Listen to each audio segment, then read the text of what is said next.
Is there anybody in this room besides me that has insomnia? A couple of you. All right. Well, I have insomnia.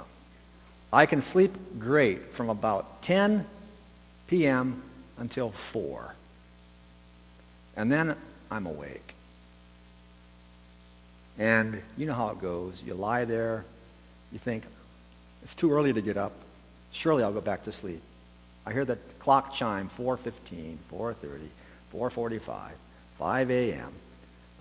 Then next thing I know, it's 6 o'clock in the morning. I did fall asleep again. But I've learned, if I'm having insomnia, just relax. Maybe God has a word for me. And I want to share with you the fruits of that. Maybe they're fruits. I'm not sure yet. But 2 words came to me about 2 weeks ago that I'm going to be pondering for this week, next Sunday, and on the 21st. And the 2 words were fences and hampers.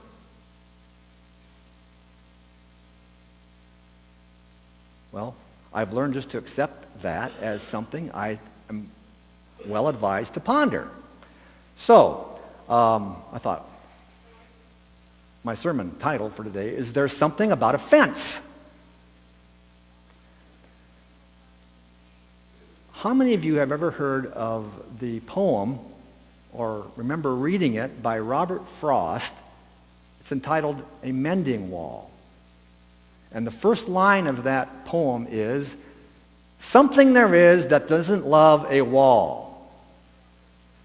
And I just made a necessary change and said, something there is that doesn't love a fence.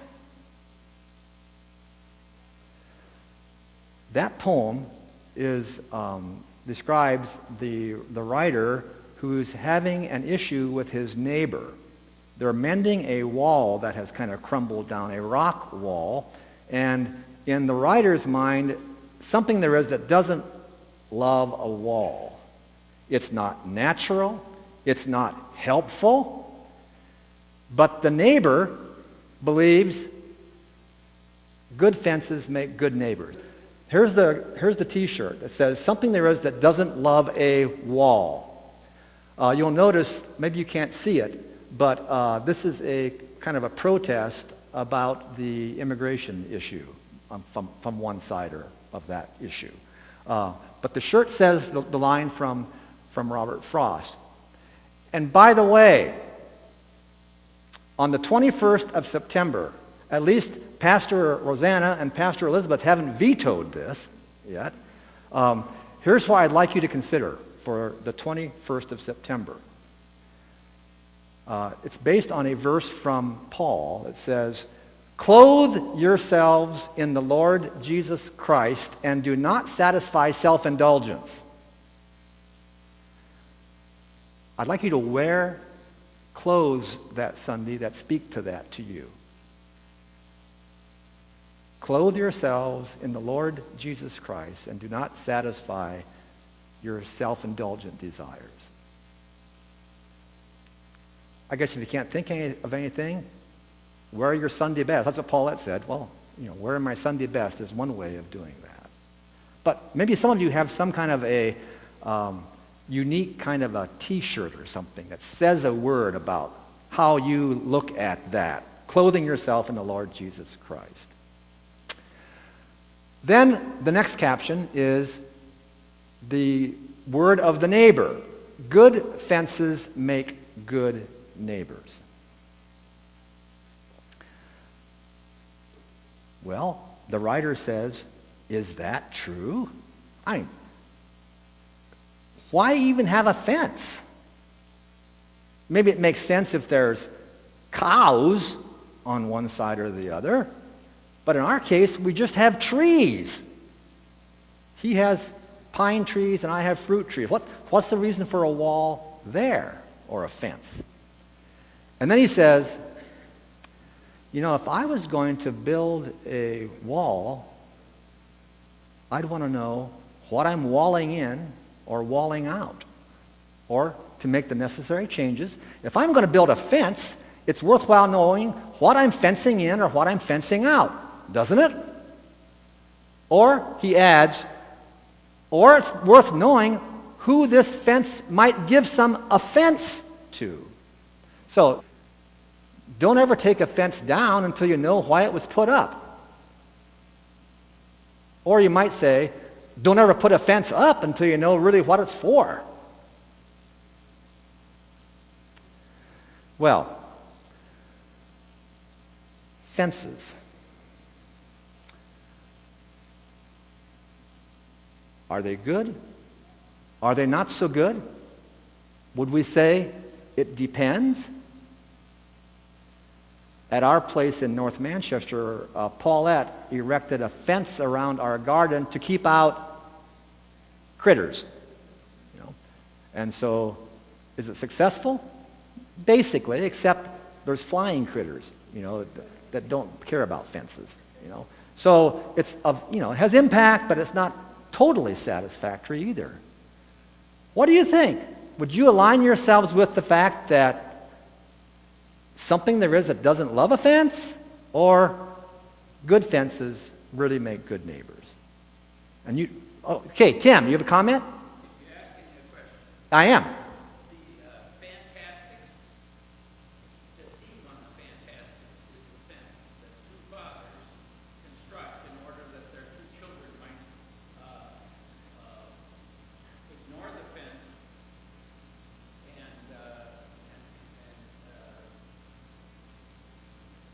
come together. So it's erected in expecting stubbornness, and it works. And it works. The son and daughter come together, but it works so well that they elope and run away. Is this part of your story with Diane too? Or not really? No. Okay. Okay. Fences might be good, might be not so good. I have an experience I want to share about a kind of a fence. Years ago, Paulette and I had an outing in a community, small village in Michigan. I like to fondly say it was named after me. We did it because it was named after me. Well, not really, but the name of this village is Douglas, Michigan, which is just right next to Saugatuck, if any of you have been to Saugatuck. Paulette and I stayed at a bed and breakfast in Douglas, Michigan. And at this bed and breakfast, we were having breakfast with the hostess when a friend of hers came by. She was pastor of a local church in Douglas, which ministered particularly to women who had been abused, put down, damaged, demeaned. And so in this congregation, she was saying, they didn't ever talk about, you are a sinner, to these people, these women, basically. Because they were so sinned against. They didn't need any more of that kind of a message. It was just toxic to them. In fact, they didn't even sing any hymns that talked about being sinners. They were building a fence of protection around those women. Is that a good fence? Well, has its upside. Does it have a downside?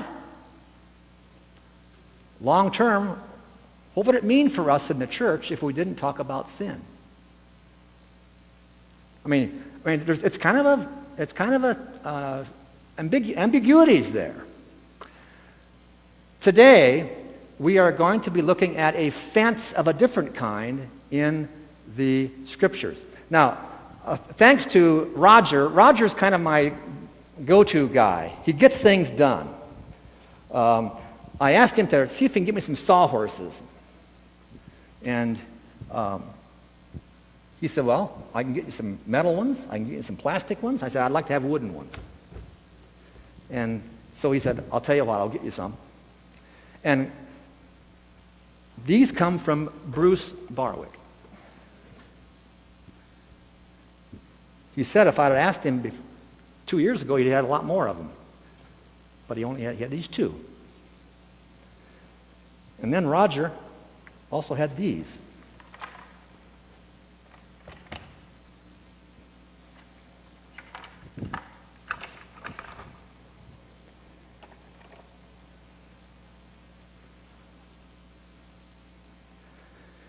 The Jewish leaders of Jesus' time had an idea of building a fence around the law. This was, they felt, for the good of the people, to keep them from sinning. For example, remember the Sabbath day and keep it holy. You're not to work on the Sabbath. That's the law. But what does it mean not to work? What constitutes work? And so the Jewish leaders had this whole oral tradition of what constituted work and what you are not to do on the Sabbath. In this text today from the book of Luke, Jesus hits this approach head on, because we have a case there where a woman was bent over on the Sabbath day. Let's meet her this morning. This piece, by the way, is created by Ken Medema, who many of you know. It's a song that he wrote years ago. Excitement filled the atmosphere, for everyone had come to hear the carpenter turned preacher boy from Galilee. And as I raced to take my place, I saw the look on someone's face. When would it ever stop this way? They looked at me. See how she is, they would kindly say. How did she come to be this way? Isn't it a shame and isn't it a pity? She'll never stand tall and she'll never be pretty. She's all bent over. She's all bent over. She's all bent over and she can't stand straight. For 18 years I had heard these things. Time does not erase the sting. And every day I lived just drove me further down. I'd gone beyond all fantasy, all hoping for recovery. And now I knew that I would be forever bound. See how she is, they would kindly say. How did she come to be this way? Isn't it a shame and isn't it a pity? She'll never stand tall, and she'll never be pretty. She's all bent over. She's all bent over. She's all bent over, and she can't stand straight. Then all at once I froze with fear, for the Galilean said, "Come here." And every eye was on me, and I wished to die. "Stand up," I heard him say to me, and then he placed his hand on me, and all at once I stood and faced him, eye to eye. Can this be true? Can I believe? Have I gone mad? Do my eyes deceive? It's been 18 years. How strange I feel. I'm standing tall. It must be real. So right there in the synagogue, I praised the God who brought me up again, and thanked God for this wonder man who took away my pain. He spoke to me with love, and he destroyed the power of death, the strength of hate. He made the crooked straight. Well, naturally, this little scene disturbed the Sabbath day routine, and synagogue's officialdom was quite distressed. Then in a voice both harsh and loud, the ruling elder stilled the crowd, trying to hide his anger, seeming unimpressed. Hear ye! Now this is a synagogue, in case you have forgotten it. Why do you behave in this frightfully disgusting way? This is the Sabbath day, in case you have forgotten it.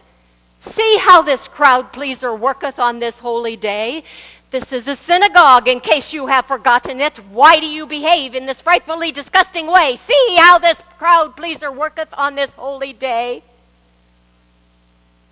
They were bent out of shape. Bent out of shape. They were bent out of shape when I stood up straight. My songs of praises turned to fear. Some began to boo and jeer, while others took up their leader's angry words. Then Jesus stood to make reply, fire flashing in his eye. And when he spoke, the slightest whisper could be heard. Hypocrites, you loose your ox on the Sabbath day to let it go for water. Would you complain if I loose the chain Satan has put on this daughter of Abraham? And the amens came. They came from all around. And the angry, red-faced people of the synagogue were put down. And the blind and the lame who had lost all hope, and the women and the children who had lost all hope, rose like a mighty army to a cheer. For God had given hope. Yes, God had given hope. I said that. God had given hope that Sabbath day. A fence around the law. Is it a good thing? It was well-intentioned. It was intended to help people do it right, to get things right, or righter anyway. But when that fence bound up people, and I asked Rosanna to keep this piece here that was here for the fasting and prayer service, because she has some barbed wire around this figurine to represent how some people are just bound up. And there's another slide here about a barbed wire fence. Some fences don't only keep you restricted, they hurt. There are barbs on them. That's the kind of fence that Jesus came to counter. Something there is that doesn't love a wall. Something there is that doesn't love a fence. Someone there is that doesn't love a fence. Particularly a barbed wire fence. When the attempt to regulate with rules about how one conducts themselves trumps how you actually relate to people in a loving, compassionate, and caring way. Or the last slide there shows this poor young cow trying to stretch through this barbed wire fence to get some grass. This is to me, so reminiscent of that prophecy. When the sun of uprightness shines upon you with healing in his rays, you'll be like calves released from that. Like calves released from the stall.